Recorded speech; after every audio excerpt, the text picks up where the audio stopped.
मैं सरवण सिंह पंदेर, किसान मजदूर संघर्ष कमेटी का सूबा जनरल सेक्रेटरी बोल रहा हूँ। जो 9 जून को केंद्र सरकार ने पंजाब सरकार को चिट्ठी भेजी है, बिजली शोध बिल 2020 जो पहले खेती कृषि कानूनों से पहले लेकर आया गया था, फिर उसका समय निकल गया, पार्लियामेंट में वो पेश ना कर सकें और अब सीधे तौर पर पंजाब की सरकार के ऊपर दबाव डाला जा रहा है। अगर आपने कर्जा लेना है तो आप पहले जो किसानों को सब्सिडी दे रहे हैं खेती सेक्टर में, वो वापस ले, उसके अलग नंबर मिलेंगे और उसके बाद डायरेक्ट सब्सिडी देने के आपको अलग नंबर देंगे। और इस तरह की जो बातें हैं वो अधिकतर अभी सुनने में आ रही हैं। तो ये 2003 एक्ट जो पहले था, इसमें ही भी प्रोविज़न थी कि आप खेती सब्सिडी ना दें, डायरेक्ट सब्सिडी किसानों को दें और किसानों की जो मोटर है उसके ऊपर मीटर लगाएं और मीटर लगा के उसको बिजली के बिल लिए जाएं। ये प्रोविज़न 2003 एक्ट जो बिजली का था उसमें भी थी।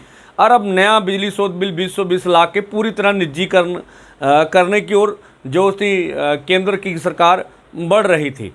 तो ये हमने देखा, पहले भी कैप्टन सरकार भी इस तरह के बातें करती रहती थी कि अगर हम किसानों को सीधी सब्सिडी उनके खातों में डाल दें तो जो इस तरह की जो अपना बिजली बोर्ड है उसके ऊपर दबाव घट जाएगा। इससे पहले क्या बादल सरकार थी, उन्होंने भी एक बारी खेती उत्पाद के नाम पर जो है बिल लगाने की कोशिश की थी, तो तब भी चला नहीं था। ये सब बातें, तो ये जो सरकारें रही हैं सभी का एक साझा एजेंडा रहा है कि जो किसानों की सब्सिडी है वो किसी ना किसी तरीके से ख़त्म करनी है। तो अब केंद्र का नया दाव जो आया है ये पंजाब में चलने नहीं देंगे, इसका सख्त तरीके से विरोध करेंगे। जब तक पंजाब सरकार नहीं चाहेगी इस तरह की बात लागू नहीं हो सकती। कैप्टन अमरिंदर को खुद आगे आकर इस बात को स्पष्ट करना चाहिए और इसका हम आने वाले समय में, और विरोध तो पहले भी कर रहे हैं, आंदोलन तो चल ही रहा है 4 कानूनों के खिलाफ, तो आगे और आंदोलन में ये मुद्दों को भी उभारेंगे। दूसरा, पेट्रोलियम पदार्थों की कीमतें लगातार बढ़ रही हैं और आए दिन बढ़ रही है। अभी पंजाब में पेट्रोल देखिएगा इस तरह से अब 100 रुपये के नज़दीक, 90 से ऊपर डीजल हो जाएगा। तो जिस तरह से ये पेट्रोलियम पदार्थों के नाम पे ऊपर जो पहले डी कंट्रोल करके जो कारपोरेट घराने उनके हवाले किया गया, अब पूरी तरह भारतवासियों को इसके नाम पर लूटा जा रहा है और लोगों को महंगाई की मार से मारा जा रहा। दूसरी ओर आपने जो कृषि क्षेत्र में धान का रेट बढ़ाया 72 रुपये है, वो बिल्कुल नहीं, हमारे खर्च भी पूरे नहीं होते, उससे डीजल भी हमारा पूरा नहीं होगा।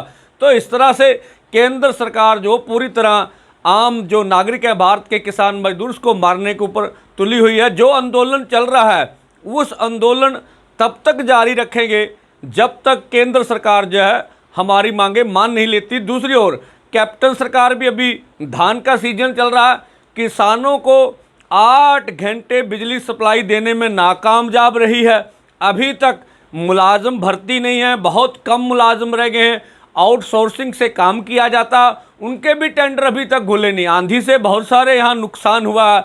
तो किसानों को जो बिजली है वो समय पर नहीं मिल रही है। धन्यवाद।